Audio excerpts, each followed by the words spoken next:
आप लोगों के समक्ष ये बहुत शॉर्ट नोटिस पे आप लोगों को बुलाना पड़ा। मैं कुछ बातें रखूंगा, उसके बाद आप स्वतंत्र हैं कि आप जो भी सवाल पूछना चाहें, क्योंकि हमारी प्रेस कॉन्फ्रेंस भाजपा की प्रेस कॉन्फ्रेंस की तरह नहीं होती है जहां एक आलाप होता है, यहां अंतरालाप होगा। तो उस दृष्टिकोण से मैं कहता हूं, अभी बीते एक हफ्ते से आप सब ने देखा होगा साथियों, पूरे देश में और कोई मुद्दा नहीं था। एक मनगढ़ंत मुद्दे के आधार पर महागठबंधन की सरकार प्रतिदिन गिराई जा रही थी।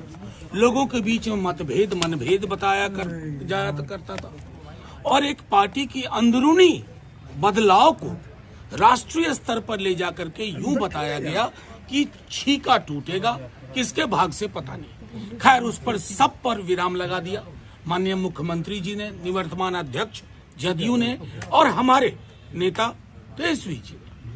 अब देखिए, मैं आप मीडिया के साथियों से आज हाथ जोड़ के एक विनती करता हूं। आज सुबह से चलाई जा रही है एक बात हमारे एक विधायक के संदर्भ में, उनके बयान को लेकर के मैं आपके समक्ष एक दो चीजें रख देना चाहता हूं।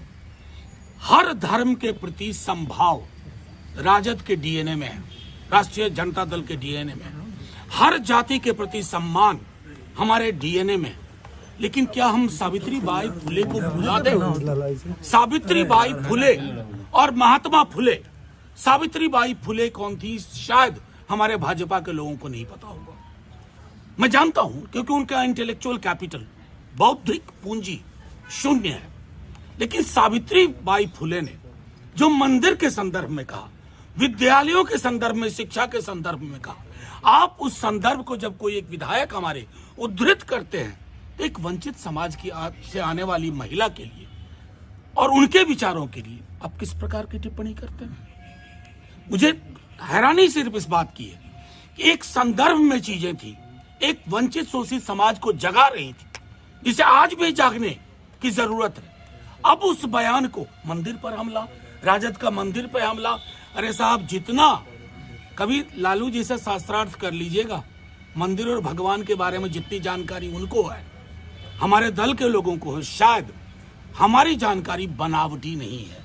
हम धर्म को आस्तीन पे बांध के नहीं चलते हैं, यहां रखते हैं। हमारे राम मर्यादा पुरुषोत्तम बापू के राम है। हमें हमारे राम किसी से घृणा नहीं सिखाते हैं। हम हे राम वाले राम के लोग हैं। अब भाजपा तय करे वो क्या है। मैं सिर्फ आपको ये कहना चाह रहा था, एक बयान जो एक वंचित शोषित समाज को अलग जगाने के लिए वो बयान दिया गया, और उस बयान के बाद जिस तरह की प्रतिक्रिया दी जा रही है, और मीडिया के हमारे साथियों, आप लोग कम से कम कुछ अनुसंधान कर लिया कीजिए। बड़ी मुश्किल होगी कि कबीर अगर आज आकर के हमारे बीच में कहें हन पूजे हरि मिले तो मैं पूजू पहाड़, ये तो सीधे आक्रमण है ना मूर्ति पे। कबीर ने किया ना। अब कबीर अगर पटना के जेपी गोलंबर पे आके यही बात कह दें तो आप उनका भी लिंचिंग कर देंगे, बीजेपी के लोग लिंचिंग करवा देंगे। इस देश का एक बौद्धिक परंपरा रही है,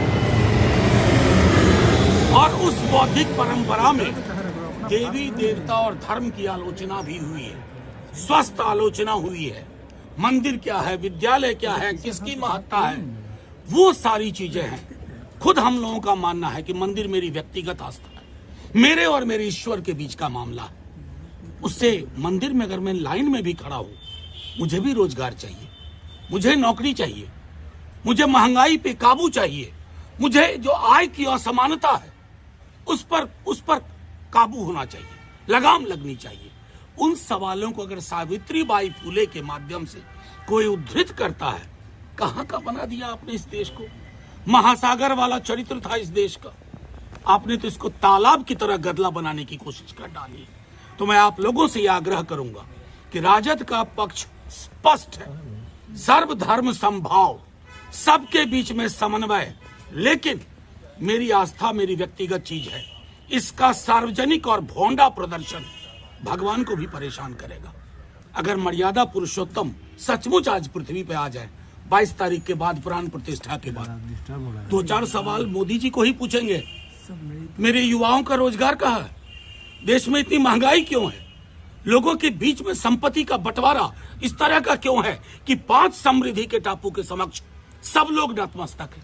ये मर्यादा पुरुषोत्तम भी पूछेंगे, लेकिन मर्यादा पुरुषोत्तम की उस छवि को मोदी जी समझते नहीं है, भाजपा के लोग नहीं समझते।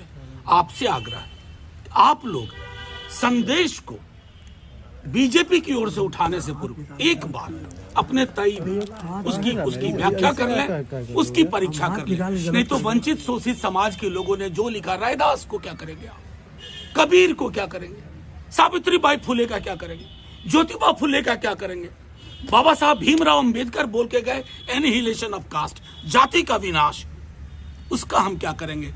और दूसरी छोड़िए, ज्यादा पीछे नहीं ले जाऊंगा, 4 दिन पूर्व असम के सीएम हिमंत बिस्वा शर्मा ने अपने आधिकारिक ट्विटर हैंडल पे लिखा कि शूद्रों का काम है बाकी के वर्णों की सेवा करना।